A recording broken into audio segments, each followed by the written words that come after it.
ഒരു വീട്ടിലോട്ട് സമ്മതമില്ലാതെ കയറി ചെല്ലാൻ പാടില്ല. നമ്മളൊക്കെ ലൈഫിൽ കൊണ്ടുവരേണ്ട ഒരു രീതിയാണത്.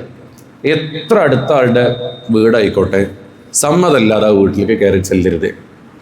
ചിലപ്പോൾ നമ്മുടെ അനുജൻ്റെ വീടാകാം, നമ്മുടെ ജ്യേഷ്ഠൻ്റെ വീടാകാം, ഇനി ചിലപ്പോൾ നമ്മുടെ തറവാട് വീട് തന്നെ ആവാം. പക്ഷെ അതിൽ താമസിക്കുന്നത് ആരായിരിക്കും? നമ്മുടെ അനുജൻ, അവരുടെ ഭാര്യ, മക്കൾ, അങ്ങനെയുള്ളവരായിരിക്കും. അങ്ങനെയാണെങ്കിൽ പോലും ആ വീട്ടുകാരുടെ സമ്മതമില്ലാതെ നമ്മളെ വീട്ടിൽ കയറാൻ പാടില്ല. പരിശുദ്ധ റസൂൽ സല്ലല്ലാഹു അലൈഹി വസല്ലം തങ്ങളുടെ അധ്യാപനാണ്. കാരണം അതിൽ ധാരാളം ഹൈറാത്തുകളുണ്ട്. ആ ഹൈറാത്തുകൾ മനസ്സിലാവണമെങ്കിൽ ഇന്ന് പേപ്പർ എടുത്ത് വായിച്ചു നോക്കിയാൽ മതി, സോഷ്യൽ മീഡിയ ഉപയോഗിച്ച് നോക്കിയാൽ മതി. സ്വന്തം വീട്ടിൽ കയറിയിട്ടാണ് സ്വന്തം പിതാവിൻ്റെ കൂട്ടുകാരൻ ചെറിയ മക്കളെ ലൈംഗികമായി ഉപയോഗപ്പെടുത്തുന്നു. അപ്പോൾ അവിടെ ഒരു മറ നഷ്ടപ്പെട്ടു പോകുക. കാരണം പലപ്പോഴും ചിലപ്പോൾ നമ്മൾ തന്നെ ചിലപ്പോൾ വീടുകൾക്കിടെ പറയാതെ കയറി ചെല്ലുമ്പോൾ അവിടുത്തെ സ്ത്രീകളുടെ ഔറത്ത് കാണലും അവർ നല്ല വൃത്തിയില്ലാത്ത രൂപത്തിൽ നിൽക്കൊക്കെ നമ്മൾ കാണും. അപ്പോൾ അതുണ്ടാകാൻ പാടില്ല. ഇനി സ്വന്തം വീടാണെങ്കിൽ തന്നെ നബി സല്ലല്ലാഹു അലൈഹി വസല്ലം തങ്ങൾ പറഞ്ഞല്ലോ, ഒരു വാണിംഗ് കൊടുക്കാതെ നിങ്ങൾ വീട്ടിലേക്ക് ചെല്ലാൻ പാടില്ല. നബി സല്ലല്ലാഹു അലൈഹി വസല്ലം തങ്ങളുടെ അധ്യാപനം. നമ്മൾ യാത്ര കഴിഞ്ഞ് വരികയാണ്, ജോലി കഴിഞ്ഞ് വരികയാണെങ്കിൽ വരുന്നതിൻ്റെ മുമ്പൊന്ന് വിളിക്കണം. ഞാൻ വരുന്നുണ്ട്, എന്തെങ്കിലും കൊണ്ടുവരണോ, അല്ലെങ്കിൽ ഈ വീട്ടിലില്ലേ, വെറുതെ ഒന്ന് വിളിക്കണം. അത് നബി സല്ലല്ലാഹു അലൈഹി വസല്ലം തങ്ങളുടെ രീതിയാണ്. അങ്ങനെ ഇനി അത് പറയുമ്പോൾ റസൂലുള്ളാഹിന്റെ കാലത്ത് മൊബൈൽ ഫോൺ ഉണ്ടോ എന്ന് ചോദിക്കേണ്ട, അത് അറിയിച്ചു കൊടുക്കണം എന്നാണ് പറഞ്ഞതിൻ്റെ അർത്ഥം.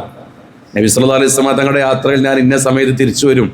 അപ്പം എന്താ വെച്ചാൽ ഒരു അറിയിച്ചു കൊടുക്കലാണത്. അപ്പം അങ്ങനെ നമ്മൾ അറിയിച്ചു കൊടുക്കണം. ഒരു കുടുംബജീവിതം തകരാനുള്ള കാരണവും ഈ ഗൾഫിൽ നിന്ന് സർപ്രൈസ് സെൻ്ററൊക്കെ കൊടുക്കുന്ന ആളുകളൊക്കെ പ്രത്യേകം എന്ത് ചെയ്യണം, അത് നോട്ടീസ് ചെയ്യണം. നബി സല്ലല്ലാഹു അലൈഹി വസല്ലം തങ്ങളുടെ അധ്യാപകർ വീട്ടിലോട്ട് നമ്മൾ കയറി ചെല്ലുമ്പോൾ അത് അറിയിക്കണം. അവിടെ തന്നെ ചില മര്യാദ ഉണ്ട്. ചില ആളുകൾ വീട്ടിലേക്ക് ബെല്ലടിക്കും. ബെല്ലടിച്ച് അപ്പം തന്നെ ആൾ വരണം. നബി സല്ലല്ലാഹു അലൈഹി വസല്ലം തങ്ങൾ എന്താ പഠിപ്പിച്ചേ?